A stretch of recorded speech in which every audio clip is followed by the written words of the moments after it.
Halo, apa kabar Anda semua? Kembali berjumpa dengan saya, Hersun Arif dari Forum News Network.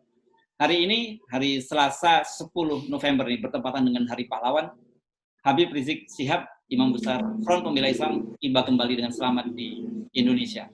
Suasananya luar biasa. Bung Rocky, ini dahsyat nih. Tidak seperti yang dikatakan oleh para pejabat pemerintah, ternyata membludak orang yang menjemput Habib Rizik. Ini ada usaha menduga seperti ini, atau kaget lihat fenomena semacam ini? Kita kan berkali-kali bahas Habib Rizik dan istana ini nggak mengerti apa yang disebut psikologi publik itu. Jadi sebetulnya ini bukan sekedar momen, tapi satu monumen bahkan. Kalau momen dia nggak hilang, tapi ini jadi monumen karena ribuan, ratusan ribu atau mungkin mendekati jutaan orang dengan semangat kebahagiaan menyambut pemimpinnya. Jadi kesalahan istana adalah menganggap Habib Rizik itu bukan pemimpin. Kan itu dungunya kan begitu kan, lalu dibikin segala macam issues. Padahal psikologi publik itu sudah ditrain, bahkan diolah sejak 3-4 tahun lalu, sejak zaman Ahok tuh. Jadi Habib Rizik dibentuk oleh sejarah dan akhirnya ya tumbuh sebagai pemimpin. Jadi kalau pemimpin itu mau dibilang apapun, orang akan dengan gairah tiba di Soekarno-Hatta tuh. Dan tidak ada ketegangan kan, artinya justru orang berbahagia. Nah, sekarang yang problem sekarang adalah istana yang tegang. Sebab Habib Rizik pulang dalam 2-3 hari ke depan, itu seluruh isu akan soal istana. Mungkin istana bisa menganggap, ya ini blessing in disguise, jadi Omnibus Law dilupain. HIP, undang-undang HIP dilupain. Oh enggak, justru setelah Habib Rizik pulang, pasti Habib Rizik akan bersama dengan rakyat untuk menghadang Omnibus Law, menghadang HIP. Jadi kekonyolan istana ini yang jadi pelajaran supaya jangan halangi keinginan publik untuk melihat perubahan. Jadi pulangnya Habib Rizik itu adalah pulangnya sebuah janji perubahan. Mau ditafsirkan dengan cara apapun, beliau sudah di dalam kondisi memimpin perubahan. Jadi saya bisa bayangkan ini dalam 2 jam ini Pak Jokowi dikelilingi stafnya, Mahfud MD, Airlangga, segala macam itu. Mau merumuskan apa langkahnya tuh. Karena sejak seminggu lalu justru dicitrakan bahwa Habib Rizik akan pulang dan bawa masalah itu. Atau dia adalah tokoh yang harus diawasi dan sebetulnya harus disingkirkan dalam bahasa politik karena dia pesaing dari dinasti Jokowi, pesaing buat Airlangga, pesaing kalau Mahfud mungkin nggak dihitung sebagai pesaing gitu. Jadi itulah. Dan ini sebetulnya disebabkan karena oposisi ditutup sehingga tokoh yang pulang bakal memimpin oposisi itu. Jadi di publik sekarang ada Gatot Nurmantio, ada Habib Rizik, semua orang identifikasikan itu sebagai pemimpin oposisi. Apapun alasannya, mereka berseberangan dengan rezim sekarang. Dan itu baik buat demokrasi. Berseberangan dengan rezim adalah sangat produktif untuk menghasilkan ulang Indonesia yang berpikir, Indonesia yang bermutu, Indonesia yang setara, Indonesia yang majemuk. Itu yang gagal dibaca oleh kedunguan istana tuh. Oke. Gitu, Herzo. Ya, sekarang supaya kita dapat feel-nya ya, coba kita tonton lagi proses kepulangannya tadi, Bung Rocky. Ini suasananya memang dahsyat menurut saya, ini fenomenal, ini bisa jadi fenomena of the year. Kita tonton sebentar, Bung Rocky.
banyak orang merinding tuh, Bung Rocky, kalau melihat suasananya di bandara itu luar, jadi lautan putih dan memang tidak muncul seperti Anda katakan keberingasan sama sekali, kecuali haru, kebahagiaan gitu dan kerinduan yang saya lihat ya.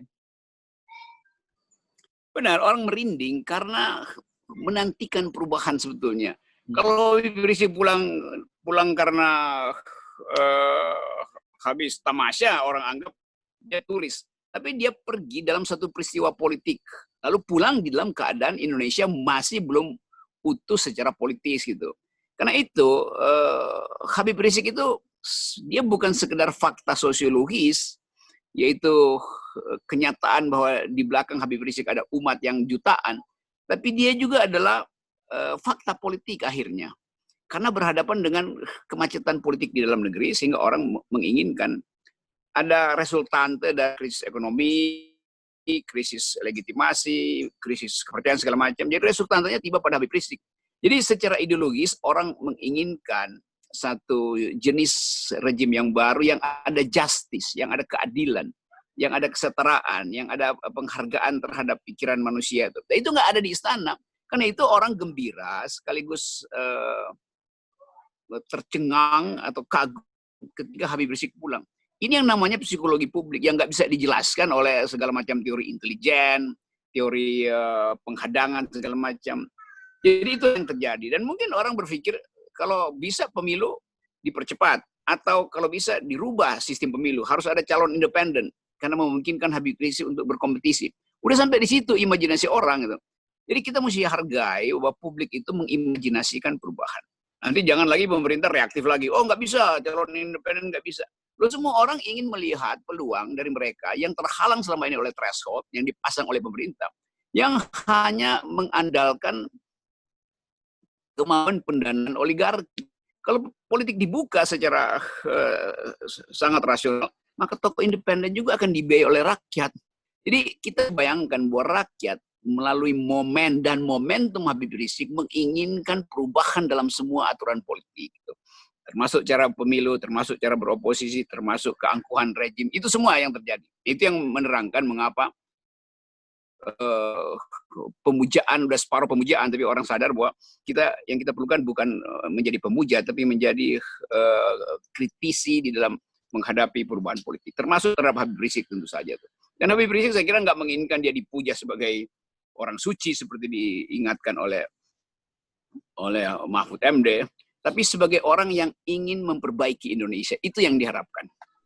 Ya, Bung Rocky, saya tidak bosan menanyakan ini dan memang benar-benar sangat penasaran gitu. Mengapa pemerintah masih tampak selalu mencoba menghalang-halangi kepulangan Habib Rizik Syihab ya. Walaupun Pak Mahfud sudah menyatakan bahwa harus itu ada hak dan harus dikawal, tapi kita melihat tadi malam misalnya aparat keamanan memblokade jalan-jalan sepanjang jalan tol untuk masuk bandara gitu. Tapi akhirnya menjelang pagi hari itu sudah nggak tertahan lagi.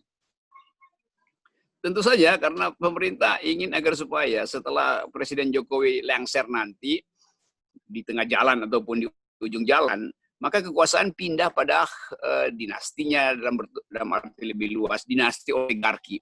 Habib Rizik datang dengan konfrontasi politik dalam pikiran akhlak. Jadi konfrontasi akhlak. Maka mereka yang sebetulnya menyimpan banyak rahasia tentang akhlak yang buruk dalam politik, mulai merasa bakal tersingkir.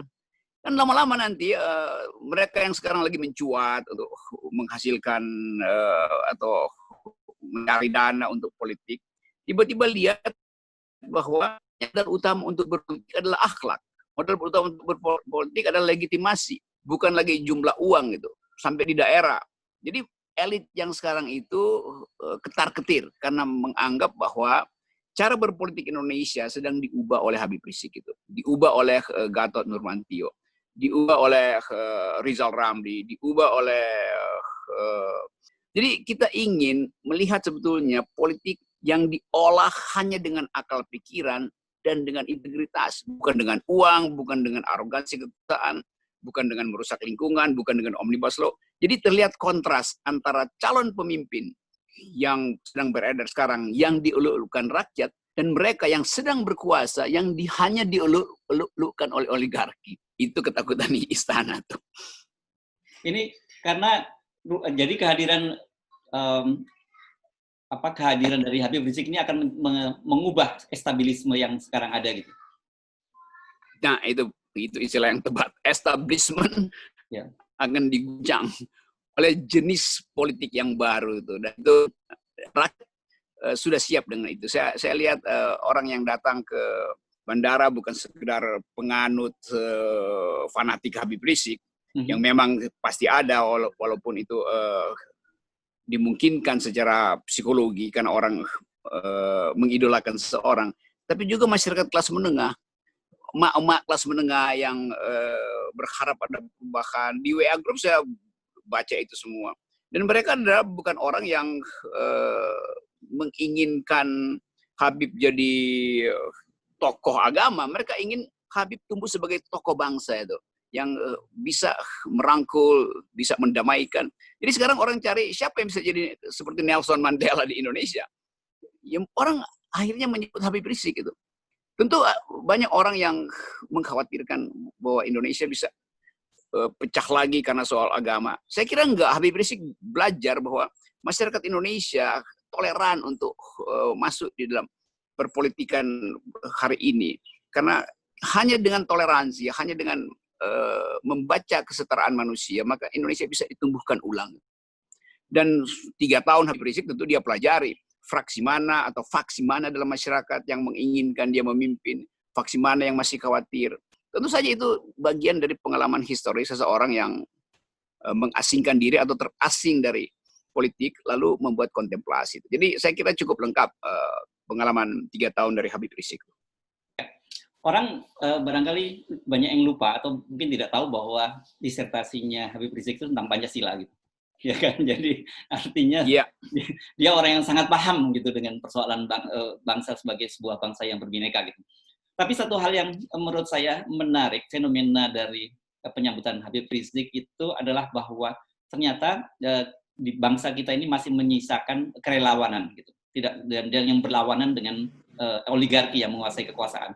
Kan kita melihat bahwa mereka rela datang berbondong-bondong membayar sendiri, baik ada yang naik pesawat, bus dan sebagainya. Kemudian juga banyak yang menyediakan dapur-dapur umum untuk memberikan logistik pada para penyambut ini. Saya kira ini kan satu kabar baik gitu di tengah situasi bahwa saat ini oligarki menguasai kekuatan politik itu. Ini pelajaran paling penting hari ini, yaitu kalau disebut relawan, artinya mau share, mau membayar untuk perubahan. Jadi orang kumpulin dana untuk beli beras, beli ayam, digoreng pagi-pagi, di balado, dikasih sambal sedikit, bahkan telur ceplok mungkin. Itu yang namanya relawan. Bukan relawan yang nuntut komisaris, relawan yang nuntut timbal balik tuh. Kan kalau disebut relawan, dia rela mengeluarkan dana, mengeluarkan energi, mengeluarkan waktunya tuh. Jadi kalau nanti di ujung dia minta tukar tambah, itu artinya di awal dia nggak rela sebetulnya kan, memberi apa yang ada pada dia.